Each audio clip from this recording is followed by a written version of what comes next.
Hello दोस्तों, welcome back to my new video. सबसे पहले डिस्क्लेमर देना चाहूँगा कि इस वीडियो को प्योरली एजुकेशनल पर्पस के लिए ही रिकॉर्ड कर रहा हूँ। मैं कोई भी बाई या सेल का रिकमेंडेशन इस वीडियो के माध्यम से मैं आप लोगों को नहीं दे रहा हूँ। आज इस वीडियो में हम लोग टोटल 4 ऐसे स्टॉक्स के बारे में बात करेंगे जिन्होंने अपने इंपॉर्टेंट सपोर्ट लेवल का ब्रेकडाउन कर दिया है।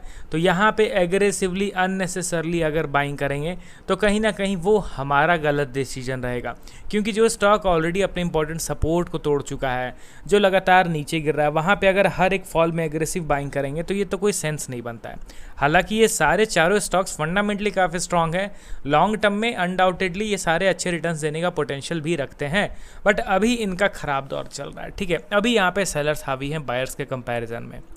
तो चलिए अब हम लोग बढ़ते हैं डायरेक्टली स्टॉक्स की ओर। पहला स्टॉक हमारे लिस्ट में आईटी सेक्टर से बिलोंग करता है। कंपनी का नाम है इन्फोसिस लिमिटेड। अभी बहुत ख़राब दौर चल रहा है इसका। करंटली 1119 के लेवल पे ये ट्रेड कर रहा है। रिजल्ट इस बार भी कंपनी ने डिसेंट ही पब्लिश किया, हालांकि फ्यूचर गाइडेंस जो है वो थोड़ा सा वीक रहा। एंड यहाँ पे इनका नेट प्रॉफिट अगर देखोगे तो ईयर ऑन ईयर बेसिस में 21% से ग्रो किया है। अब इतनी बड़ी कंपनी 20-21% से प्रॉफिट ग्रो कर रहा है तो वो कोई छोटी बात नहीं है। फंडामेंटली काफ़ी स्ट्रांग है, कोई वैसा मेजर रेड फ्लैग नहीं दिखेगा। बड़े प्लेयर्स जितना स्टेक पहले होल्ड करके चल रहे थे उससे ज़्यादा ही इन्वेस्टमेंट उनका बढ़ रहा है। धीरे धीरे करके अल्टीमेटली वो लोग और स्टॉक्स को ग्रैब कर रहे हैं एंड हम जैसे छोटे रिटेल इन्वेस्टर्स बेच रहे हैं स्टॉक को। 16.5% से गिर के 13.5% पब्लिक का होल्डिंग हो गया। FI दोनों के स्टेक्स, सॉरी FI के तो नहीं, DI के अच्छे खासे स्टेक बढ़े हैं, 34% से बढ़ के 43% हो गया है। अब चलिए हम लोग इनके वैल्यूएशन के चार्ट को एक बार देख लेते हैं। हाईली अंडर वैल्यूड, अर्निंग कहाँ रिकॉर्ड हाइज पे है, पी रेशियो ऑल टाइम लो पे चल रहा है। अब टेक्निकली आप इसके चार्ट को देख लो। भले ही फंडामेंटल्स में कुछ भी रेड फ्लैग नहीं दिखे, फंडामेंटली काफ़ी स्ट्रांग है, बट टेक्निकल वाइज देखा जाए तो stock is still under sellers control. ये हमारा मेजर सपोर्ट लेवल था जिसका मैं उम्मीद नहीं कर रहा था कि ब्रेकडाउन हो जाएगा, बट अनफॉर्चुनेटली ब्रेकडाउन हो तो गया। ये हमारा इंपॉर्टेंट सपोर्ट था। ठीक है, फ्रॉम 2023 इटसेल्फ इस लेवल से बार बार मल्टीपल टाइम्स हम लोगों ने बाइंग विटनेस किया, बट चलिए उस लेवल का ब्रेकडाउन हो गया। तो अब मैं नीचे के मेजर सपोर्ट लेवल को ड्रॉ करके बैठूंगा। एंड नीचे में जो हमारा इंपॉर्टेंट सपोर्ट लेवल है वो है अप्रॉक्स 980 के अप्रॉक्स में। ठीक है, 970 के आसपास में हमारा नेक्स्ट मेजर सपोर्ट लेवल है। अब देखते हैं कि उस लेवल पे आता है या फिर नहीं। एंड ध्यान रखिए, बीच में अगर सडन से बाइंग हो भी जाता है इस स्टॉक में, सडन से 2-4 दिन भी अगर ये स्टॉक ऊपर उठने लग जाता है ना, तो आप उसको बुलिश मत समझ लेना, क्योंकि जिस हिसाब से ये गिरा हुआ है, अपने इंपॉर्टेंट सपोर्ट के नीचे आ गया है, एंड जिस हिसाब से ऑल टाइम हाई से स्टॉक में करेक्शन हुआ है अप्रॉक्स 46% का, इंस्टेंट वी शेप रिकवरी तो यहाँ पे एक्सपेक्ट नहीं किया जा सकता है। समय बिताएगा, प्रॉपर प्राइस एक्शन बनाएगा, तभी जाके ये रिवर्स कर पाएगा। ठीक है, तो अभी के लिए 4 में ये एक स्टॉक हो गया जिसको हम लोगों को अभी इग्नोर करना है। एंड अगला स्टॉक हमारे लिस्ट में आपके सामने है कल्याण ज्वेलर्स लिमिटेड। ज्वेलरी सेगमेंट की ये कंपनी है। गोल्ड का जब से अनाउंसमेंट हुआ स्टॉक में भारी भरकम करेक्शन हो गया, हालांकि उसके पहले भी ये स्टॉक नेगेटिव ही था, ऐसा नहीं है कि ये बुलिश बन गया था। कल्याण ज्वेलर्स करंटली 353 के लेवल पे ट्रेड कर रहा है। वैल्यूएशन के चार्ट को अगर देख लिया जाए, अर्निंग के कंपैरिजन में नो डाउट पी रेशियो अच्छा खासा ड्रॉप किया है। 130 के आसपास पी रेशियो चला गया था एंड 130 से गिरता हुआ 26 के आसपास आ गया। अब देखिए 130, 150 इतना पीक लेवल पे पी रेशियो ज़्यादा दिन सस्टेन करेगा नहीं, आज नहीं तो कल तो गिरना ही था। अब गिरते गिरते ये आ गया है 26। तो अभी के टाइम पे ना ये ज़बरदस्त वैल्यूएशन पे ट्रेड कर रहा है। प्लस अगर आप इनके शेयर होल्डिंग पैटर्न पे भी नज़र डालोगे तो अच्छा खासा शेयर होल्डिंग पैटर्न है जिसमें बड़े प्लेयर्स का इन्वेस्टमेंट काफ़ी ज़बरदस्त दिख रहा है। इनफैक्ट पिछले कुछ क्वार्टर्स में प्रमोटर्स का भी स्टेक बढ़ गया है, 60% से बढ़ के इन्होंने 62% कर लिया है। अब चलिए टेक्निकली इनके चार्ट को एक बार कवर करते हैं।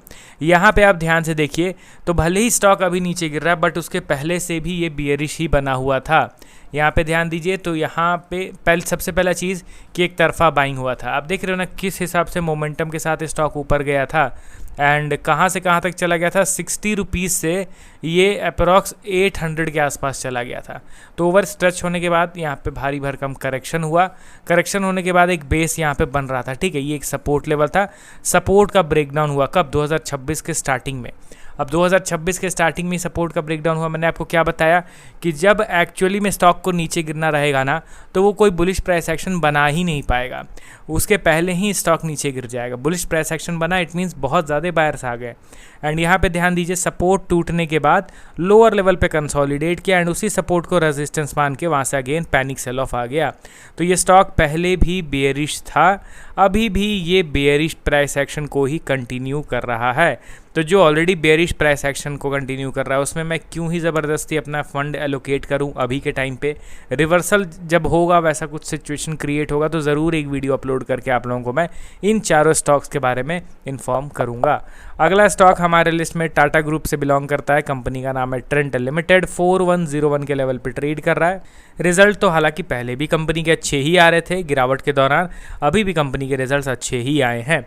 कंपनी का जो नेट प्रॉफिट है वो 26% से ग्रो कर गया है, कोई वैसा रेड फ्लैग नहीं दिखेगा। इनफैक्ट इनके वैल्यूएशन के चार्ट को भी देखो तो ज़बरदस्त एडजस्ट हो गया। अब आप बताइए, पी रेशियो 230 के आसपास चला गया था, क्या करेक्शन नहीं होता? आज नहीं तो कल तो करेक्शन होना था ना। अब 230 से गिर के करंट इनका पी रेशियो भी 83 के आसपास आ गया। तो चलिए पीक लेवल के कंपैरिजन में तो नो डाउट एक अच्छा खासा वैल्यूएशन में डिप ज़रूर आया है। अब यहाँ पे ट्रेंड के चार्ट को देखो तो आप खुद कहोगे कि नहीं भाई, जो स्टॉक में गिरावट हुआ है ना वो सिर्फ और सिर्फ ओवर स्ट्रेस्ड बाइंग के चलते हुआ है।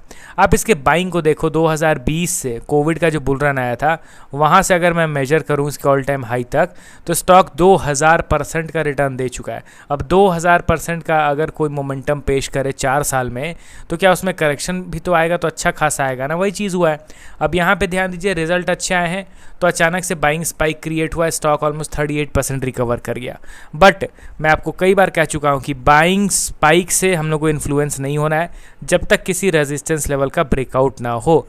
ये हमारा रिसेंट रेजिस्टेंस था क्लोज टू 4450 या फिर 4500 के आसपास, ये हमारा रेजिस्टेंस लेवल था।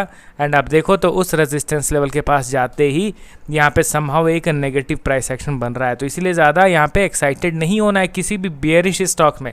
अब ये देखिए दोस्तों, ये स्टॉक कितना नीचे गिरा, ऑल टाइम हाई से 61%। अब 61% जो नीचे गिरा है वो इंस्टेंटली इसी तरीके से वी शेप में रिकवर कर जाएगा क्या? बिल्कुल भी नहीं। इस तरीके का चार्ट अगर आपको कोई स्टॉक का दिखता है तो आप ज़रा मुझे कमेंट कीजिएगा, मैं भी उस चार्ट का एनालिसिस करना पसंद करूँगा। अब चलिए बढ़ते हैं अगले और लास्ट स्टॉक की ओर। हमारे लिस्ट में आपके सामने है HCL tech limited, IT sector से ये भी बिलोंग करता है, करेंटली 1133 के लेवल पे ट्रेड कर रहा है। इसका भी टेक्निकल आप देख लो तो इसको भी आप इग्नोर करना प्रेफर करोगे, क्योंकि इस स्टॉक ने भी अपने इंपॉर्टेंट सपोर्ट का ब्रेकडाउन कर दिया है। यहाँ पे मैं चार्ट को थोड़ा सा जूम आउट करता हूँ एंड इन सारे लेवल्स को अब मैं डिलीट कर देता हूँ, ठीक है। ये हमारा इंपॉर्टेंट सपोर्ट लेवल था, ठीक है। इस सपोर्ट लेवल पे कब से ये सपोर्ट का क्रिएशन कर रहा है? फ्रॉम 2024। इनफैक्ट अगर मैं चार्ट को थोड़ा सा जूम आउट करूँगा तो यही सपोर्ट लेवल पहले स्टॉक का रेजिस्टेंस भी हुआ करता था। यहाँ पे अब आप देखिए दोस्तों, यही पहले स्टॉक का रेजिस्टेंस हुआ करता था, ब्रेकआउट मिला तो अब ये स्टॉक का सपोर्ट बन गया, अब ये इसका ब्रेकडाउन कर चुका है। तो अब हालांकि नीचे अनेक सपोर्ट लेवल्स मिल जाएंगे, बट उस सपोर्ट लेवल पे भी समय बिताना पड़ेगा, तभी जाके प्रॉपर आप ट्रेंड में रिवर्सल एक्सपेक्ट करोगे, ठीक है। तो चलिए टोटल 4 स्टॉक्स के रिगार्डिंग हम लोगों ने बात करा जो मेजर सपोर्ट को तोड़ चुके हैं एंड जहाँ पे मैं अभी फिलहाल शॉर्ट पीरियड ऑफ टाइम में रिवर्सल या रिकवरी एक्सपेक्ट नहीं कर रहा हूँ। आप अपना पॉइंट ऑफ व्यू शेयर कीजिए कमेंट सेक्शन में। मिलता हूँ कल नए वीडियोज़ के साथ। Okay then, bye bye.